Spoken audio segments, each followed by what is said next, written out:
All of a sudden, Colombia's got this terrible bad rap about, oh, well, it's not safe, you can't go, blah, blah, blah. Well, it is safe if you do it the right way, right? There are safer ways to go about doing it.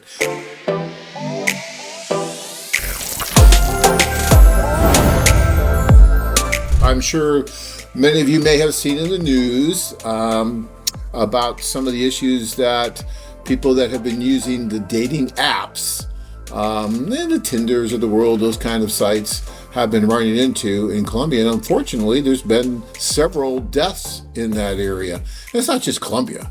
I'm sure there's other countries as well, but they're focusing on Colombia.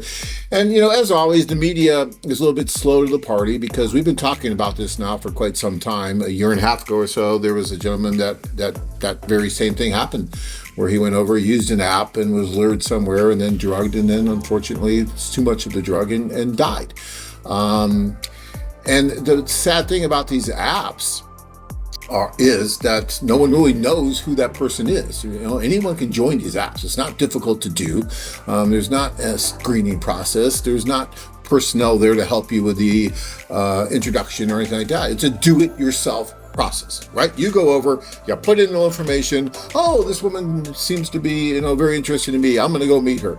And a lot of this is being fueled by the recent movement of what's called passport bros. I'm sure many of you are familiar with that as well. So we're getting more and more people that are traveling over and using more of the do-it-yourself because, well, I'll just go over and I'll meet these people and no problem, easy peasy. Well, it's really not that easy, and you really do need to be careful about it because, yes, it's wonderful that with this new movement of passport bros, you discovered that there's a whole new world out there and that it is possible to meet women from other cultures in other countries and all that. But you still need to be careful about it. We've been doing this for almost 30 years, and we've developed an amazing infrastructure in that time to where men and women can meet in a very safe, sane environment. All the time we've been doing this, knock wood here, but we've never had anyone that met the kind of fate that's been happening with these do-it-yourself sites or these apps. And one of the reasons for that is that when the women join our service, they are going through a process with our offices. They are interfacing with our staff, meeting our staff. Our staff is getting to know them. We're getting government IDs. We are talking with them. We are interviewing them. We are building relationships with them. We are building relationships with them before you have the opportunity to build a relationship with them. That should mean a lot to you if you're worried about, who you're meeting, especially in a foreign country that you may not be really aware of everything going on. But when you go there, you're met by our staff, and we know who you are, and we know who it is you're going to meet, and we facilitate that meeting in person, which is so much safer and so much more effective, by the way, as well, than using a do-it-yourself type app where you're totally on your own. In a foreign country where you don't know anyone and you don't know really who it is on the other end of that app that you might be talking with. You see a photo and you think it's that person, but how do you know it's that person? I mean, is there any kind of screening process that they have to really go through to really prove that they're that person? No, you don't have to upload ID. Some profiles, you can have like check mark, it says profile verified, but all it is, you just sending them your selfie of your face. But if it's a scam account, it's just, again, there's even real women participate in the scam. It's all you need to take a selfie of yourself. That's all verification process. Again, there is no passport there that they require, nothing else. Just a photo and a selfie that looks relatively like a photo.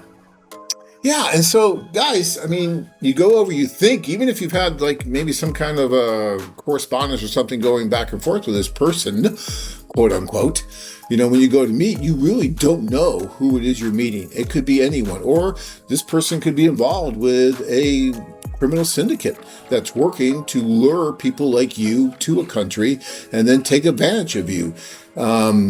Best case scenario is that they just rob you. Worst case scenario is that they kill you.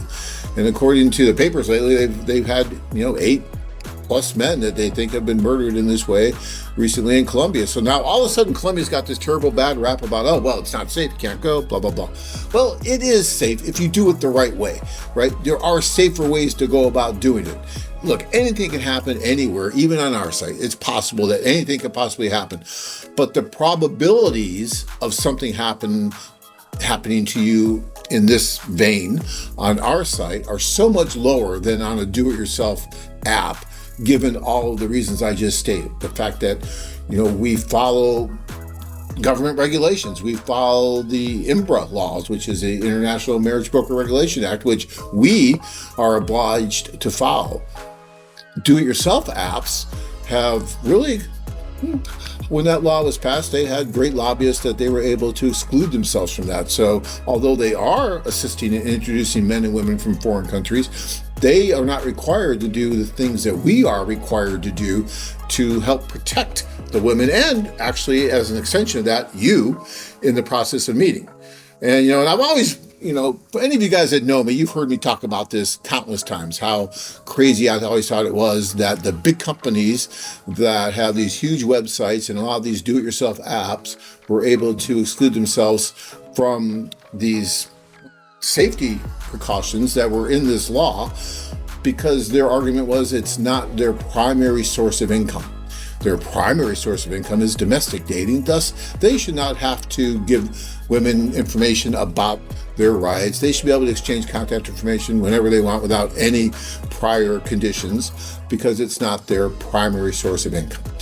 That would be like Walmart saying that they sell guns, but it's not their primary source of income, so they shouldn't have to do any of the registration stuff you do when you sell guns.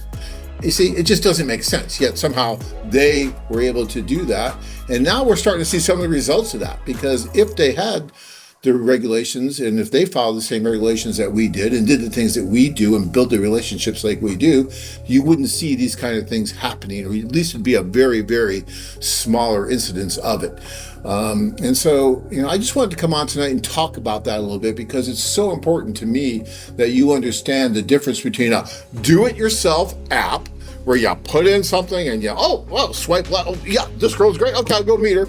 And you have no idea what's going on. No one's going to be there to meet you when you get there to help you make this date happen. You're going to get there, you have to sit up all by yourself and try to figure it out, and then hope that she's not going to throw you in a room with a gang of people and hold you for ransom and whatever. It's terrible.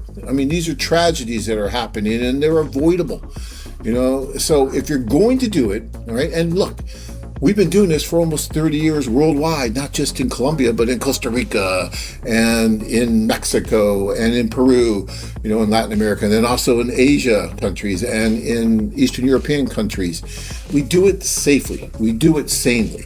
So, if this is something you want to do, then find a company like us. It doesn't have to be us.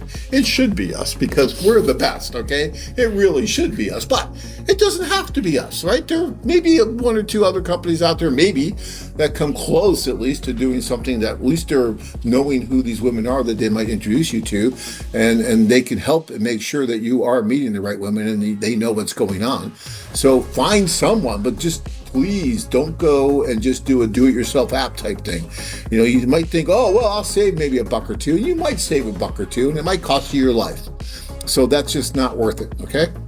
So keep that in mind, guys. Colombia is an amazing country. The cities are great. The people there are wonderful. So don't let what's happening right now in the media make you think that all of Colombia is terrible and it's dangerous and then around every corner someone that wants to kill you, because it's just not like that.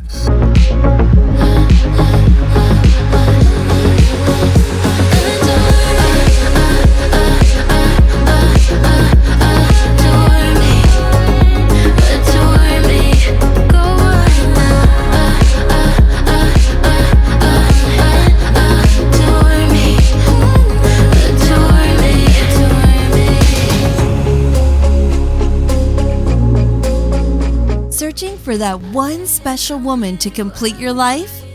Join men from all over the world as they take a trip and find their future brides. If you enjoyed this video, be sure to give us a thumbs up and subscribe to our channel. Then click on the notice bell to get notified every time we add something new. International-dating.com